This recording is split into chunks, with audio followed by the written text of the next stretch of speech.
Okay, what is up, guys? I'm here to do a review of a book that I did not think I was going to like. I was on the fence about it, and I ended up liking it quite a bit. It wasn't my favorite book. I don't think it would be my top 5, which is fine. Books don't have to do that. But it was The Push by Ashley Audrain.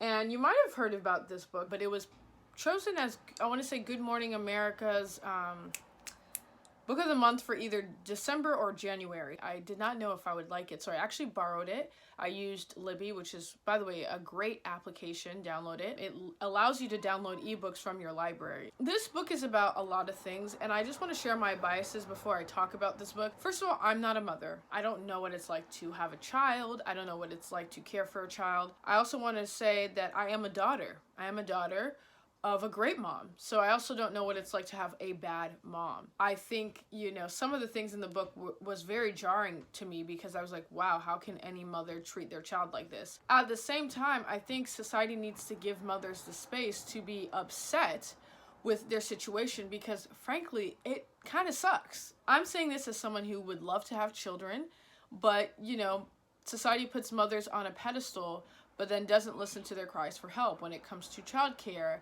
and support and postpartum depression. There's so many things that mothers are suffering from, and I think we need to give them grace in expressing displeasure for where they're at. And I feel like a lot of people don't do that. So I want to talk about this book. We start with Blythe, who is the daughter of a bad mother named Cecilia. Cecilia is abusive, and it turns out later in the book that she had gone to New York with plans of becoming, famous, and she had accidentally gotten pregnant. Cecilia, the mother of Blythe, was also raised by a bad mother named Etta. Etta was seriously abusive. I'm talking locking her child in a dark room for hours on end. Blythe comes from a long line of bad mothers, and to feel sympathy for those bad mothers is hard, but I think it's necessary, and I think it's a part of the book. So Blythe is like, honestly, I don't want children. But in college, she falls in love with Fox Connor, and Fox Connor is a family man, has always gotten along with his baby sister,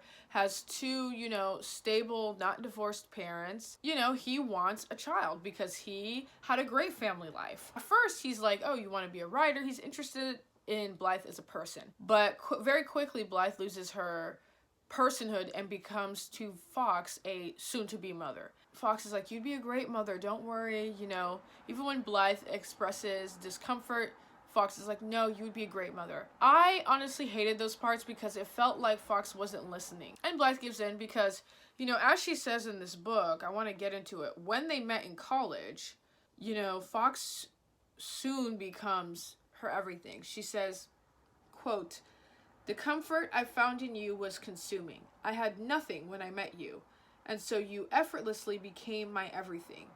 Then later on she says, "You were an addiction." So it's just like, Blythe wants to please Fox so bad.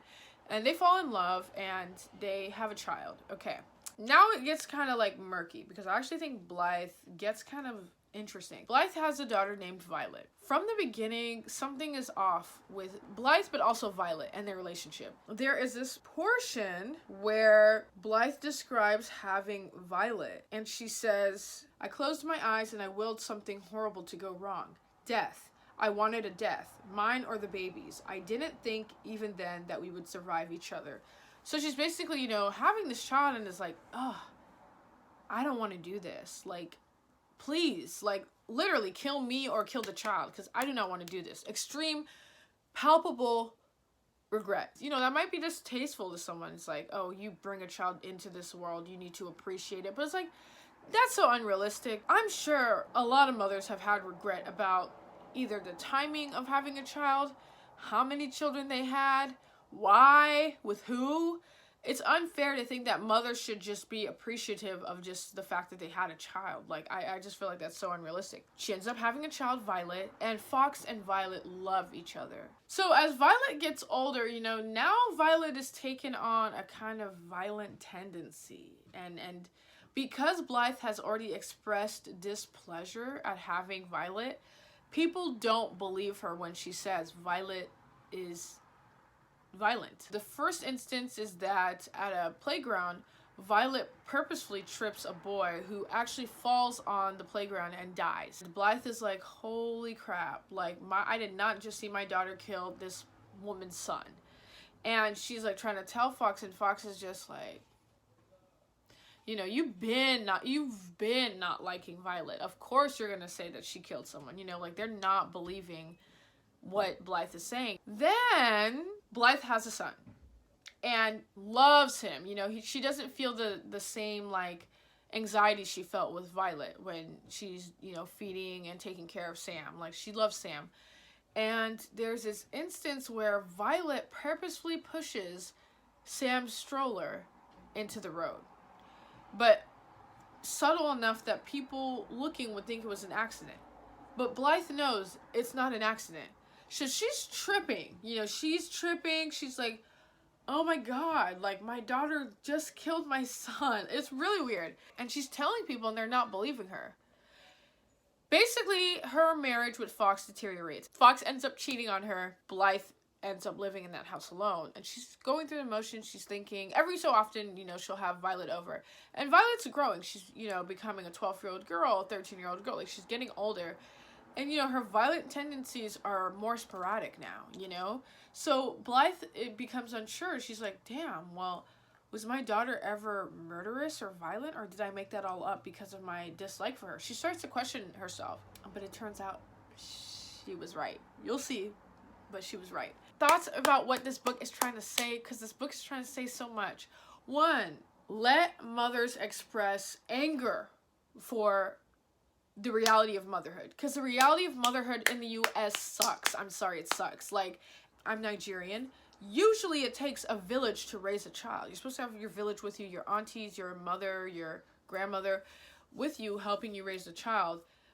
In the U.S., when you have women being the sole person to take care of a child, rear a child, educate a child, pick up a child, take a child somewhere, that's not okay. That definitely is mind-numbing. And it makes you a shell of yourself. I'm sorry, that's what Blythe is experiencing. You know, you go from being a writer, being a super bright person with friends in college, to being someone's wife and a mother. That's all? No. I love that the book was like so open about that reality for women to say, you know what, I hate being a mother. You know, I love my children, but I actually hate being a mother. Because why wouldn't they? Barely any childcare support, men not contributing their fair share, you know, not being able to go back to work because you have to stay home, constantly waking up every 1 hour to feed a child. How is that not exhausting? Of course that's exhausting. To me, Violet and the exploration of like children who are psychopaths or who are murderous or who have violent tendencies, you know, I thought that was an interesting exploration, but it wasn't really why I was reading the book. I was really reading the book for an exploration of bad mothers and what it's like to be a woman who society says you should want to be married, you should want to have a kid, but you don't want it like this, you know? This was a good book. This was a good book. It really seems to give a voice to mothers who feel like they can't say, I made a mistake, you know? Like, I didn't want it to be like this. And I feel like that's important. So, yeah, that's my review on this book. And I will catch you later. Let me know what you think. Bye.